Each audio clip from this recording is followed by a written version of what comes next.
it does. It feels like we're just in here, but it's what is new is this week you get an opportunity to get ready for Washington State, and you know, you talk to the group today, and you know, I think every week you got to find ways that you can improve. And certainly, you know, from week 1 to week 2, there's a lot that we can improve upon, and yet, like I told you afterwards, I liked a lot of what we did. I liked the effort and the way they went about things was good, and you look at the film, and each individual, each group, you know, us as a team, there's areas where we can need to get better and can get better, and doing it against a good opponent. So need to have a good week of preparation, and look forward to that.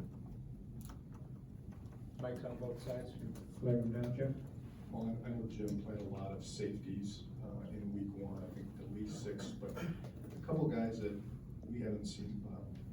Latu, what did you see from him? And also Toller in his first action in a couple of years. What did you see from those guys? Yeah, I mean, it was, they kind of showed up. You know, Titus had a nice fit on the one run, and Moy showed up a number of times, and also in the run game and in the pass game made a good play, and like you saw him on special teams. Preston Zachman, you know, hadn't played. It was good, and so it was, you know, certainly with Torch. Even Torch, you know, it's a new role for him, you know, and he was the guy that last year came in and certainly made an impact, but they've all kind of got a new role, and I think like the way it started, and certainly, like you kind of said with the whole group, you know, there's areas we got to keep growing.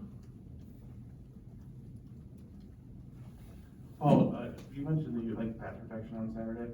How would you assess how Jack Nelson played his first game at left tackle? Yeah, I thought that you know, certainly, you know, it's going to be like every guy. I mean, there's some good, and it's a different feel. And certainly he's had, you know, spring ball and fall camp, but it's you know, you continually get to improve with play, I think. You know, same thing I thought, you know, Beecher, you know, moving inside, you know, did some good stuff, and you know, we all got to keep going. But I thought, you know, Nelly was good on a number of plays, and there's some things that he can certainly work on this week. Well, you know, Jim, you guys held out a couple of your corners. Alexander Smith and Clark have been banged up. Right. They're not on the status report this week. Will you have to see how they perform in practice to make sure they're sound, or have you seen them practice already? I think we'll be able to find out more this week, you know, particularly with Justin, you know, and kind of where he's at.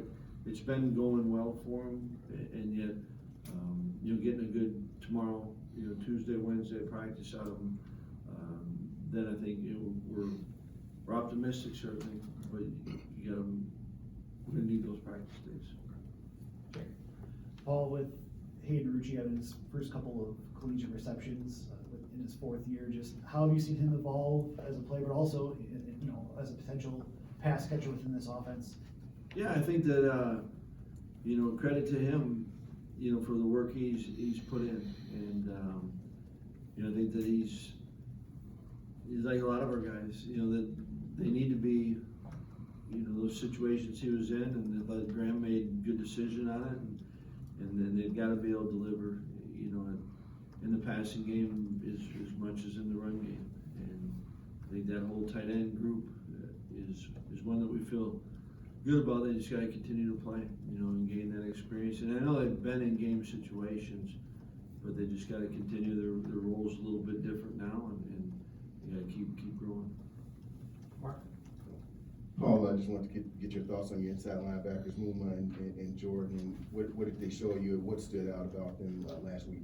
Yeah, I thought that you felt them, you know, and they showed up. I thought they number of plays where they, you know, believed what they saw and triggered on it, and I thought made some really impactful plays, and you know, that was good to see. You know, that they're trusting themselves and trusting what they're seeing, and I thought they played fast, you know, and so that was a good first game for both of them. Paul, kind of a two-parter for you on that quarterback situation. With Miles, do you try to give him a few more extra reps during the week compared to what you would give Chase, who's been around this program for a while? You know, ideally, you'd like to, you know, we're talking about, because Miles, and you still want to get Deacon some, but you still got to start, I think, with Graham.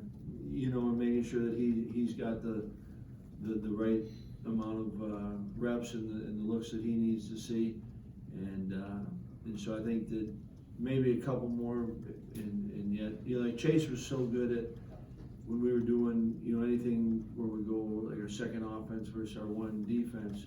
Chase found a way to really make those good reps for him, and I think that, you know, the young guys are learning to do that. You know, so you felt like Chase was ahead a little bit when he was going into game week preparation, but I think you still got to make sure that you kind of start from the top down. You got to make sure that we're getting what we need from Graham, and then certainly you got to get then the other guys the reps. So my follow-up would be how important is it for them to do work away from the practice field, like in the game? Like big. How do you get a guy ready? Yeah. That way? Well, I mean, they've been going. I think it's just trying to reinforce what they know and go through it. And that's where it's been nice. You know, school doesn't start quite yet, and that's been helpful with the time, the extra time that you can have. And you know, credit to Chase. Chase is taking them. You know, when we're busy, you know, he's grabbing them. And then there's some parts where you just gotta do it on your own. But you gotta make sure that they're studying it and learning it the right way. And so, absolutely, you know, time away. And like I said, you know, school doesn't start for a couple days, and there is time for them to do that. Steve? Just with Bowler, any timetable, any estimate on just how long he might be out for? Yeah, you know, don't know for sure, but I think it'll be a bit of time, you know, and hate to see that. And actually did it, I think, a play before, but it'll be a bit. I have another question for you about Miles. It's not very often that a true freshman quarterback plays, especially this early in the season. Obviously, there's circumstances because of that. But what is it about Miles' skill set that stands out to you? What is it that you like about his ability? Yeah, I think, you know, I've liked the way that he's kind of come in and, you know, came early and he's always trying to learn, you know, and even when, you know, there's times when I know he's not getting the reps, but I know he's working at it. And you see it even on the side sometimes in practice, you know, kind of going through it, and you know, certainly all those guys who feel like they've got a skill set, you know, a talent with them. But I like the way that he's approached it, and he's got kind of his demeanor's been good too. You know, I think he's got kind of had the right balance there. I think he's certainly got some urgency to him, but also level-headed enough where it doesn't get too big. Leah, in back? Coach Nakia Watson had a solid performance last weekend for Washington State. With him coming back here this weekend, what kind of threat does he present, and what type of player was he when he was here at Wisconsin? Yeah, I mean, I like Nakia and appreciate when he was here and being around him, and you know, the threat that he poses is he's part of a good offense that our defense has to stop. You know, and it's not about Nakia. You know, and he's got teammates here that know him well and certainly appreciate him. Guys, we all liked having him on this team, but you know, it's Wisconsin versus Washington State, and he's their back, and so I think it's the whole unit that we got to defend, not just get caught up in one person. Paul, I know this is a couple of months ago, but you and the running back group were able to go to Gary Brown's celebration of life back in June. Just what was that experience like, having that whole group together and being able to do that? Yeah, it was certainly a powerful day. I was glad to be able to share. You know, I think we're all glad to be with each other, and kind of the whole process hit us all differently, probably, but significantly, and even the celebration of life was, you know, well after.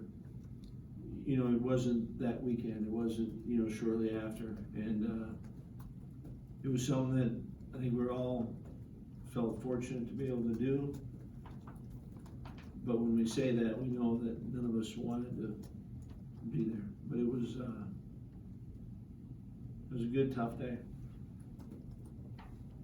Well, I know Ches didn't get a lot of carries Saturday night, but I'm just curious if you saw, whether it was him being decisive, confident in the knee, did you see the same runner on Saturday that you saw in camp as he was progressing from that injury? Yeah, I thought, heck, even, and we talked about that a little bit, just we didn't have a ton of plays. There was a different rhythm to that game. But I don't think I'm imagining this. I thought he ran really well and hard, and did see that in camp. So it wasn't what he did the other day. It wasn't, geez, he's been holding back, or it's been consistent. I've loved the way that he's approached, really from the first day of camp, and certainly in the summer. And it was hard for him in the spring not being able to go, but I thought that he just continues to work, and I thought he ran really well. I thought, at times, I think a back can get to where you try to create. So I thought he was I thought he had a decent balance of that patience, but then I thought he ran behind his pads, and it was fun to see. He had some good, tough yards and yards after contact. It was good, and I mean, you look at it, and I don't think any of the backs really got a ton of carries. We didn't have a ton of plays. Paul, is there any difference preparing for Washington State, a Power 5 team, as opposed to Illinois State, an FCS team? Not what you're saying as far as where they're from. I mean, the common part is that you're preparing for a game, and I think there's steps that you've got to take, and I think that we all, these game opportunities are limited, and we've always believed that you've got to, how do you maximize it, and what can't change is your respect for the game, and your respect for the opponent, and respect for the work that has to be done to get yourself ready to play. And so, in that regard, I don't care who you're playing.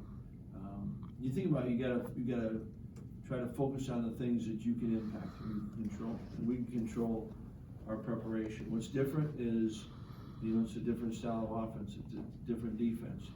Each week there's going to be differences, and then each week there's got to be some of the same common themes, and we're preparing for an opportunity, and we're talking about it right now, and we'll talk about it every game. The games aren't guaranteed for players. We got a schedule, but you want to be able to make the most of the opportunities you get, and we got one coming up this Saturday against a really good team, and how do you maximize that? It's in your preparation, and you're preparing.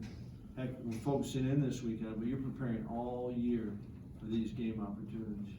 And we've got guys, that didn't get to play in the first game. We spend every Monday, we're talking about who's going to go, who's not going to go. When you get a chance to go and you get a chance to play this game, there's nothing better. And so the way you prepare it's the most important thing going. Torchio obviously had that big play Saturday. I was just wondering, during the offseason, what did you see in him in terms of the way he was able to kind of lead that safety group, and what's the biggest way in which he's kind of grown over the last year to kind of accept this bigger role this year? I think one of the things I really like and admire about Torch is he's consistent of who he is. He didn't all of a sudden try to flip a switch and say, all right, I'm the oldest safety in this room, I'm going to become this person, and I think the guys respect that. I think the guys certainly respect him, and I think they respect him because he's consistent with who he is, and he's always been a good teammate. He's always been locked in, and he's smart, and he'll communicate, but it's not like, and I appreciate the fact he didn't try to, he's aware of it, he's going to help whoever needs the help when they need the help, and he's also going to take coaching and take assistance. He doesn't think he's got all the answers either, but Torch is going to stay Torch, and I think that's good for that room. Time for one more, Jeff? kind of a follow-up on Torchio. How would you describe the way he plays pass coverage in it? I don't want to say that he baits the quarterback into throwing, but there's been a couple times where he's really, it looks like he really reads it well and anticipates where that ball is gonna go, like last year Purdue and then Saturday. Yeah, I think that, I think he's, what it looks like to me, and I think that's credit to Torch for taking the coaching, but truly playing the position. When he's out there, I think he's playing football. He's not, he understands what we're trying to do, within our defense. I think he also understands what offenses are trying to do, which then allows him to play. So when I watch him, to me, it looks like he's playing it. He's thinking. I'm not saying it's easy, but he's playing the game, and I think that's a credit to he's taken the coaching, but applying it, and that's what's been fun to see.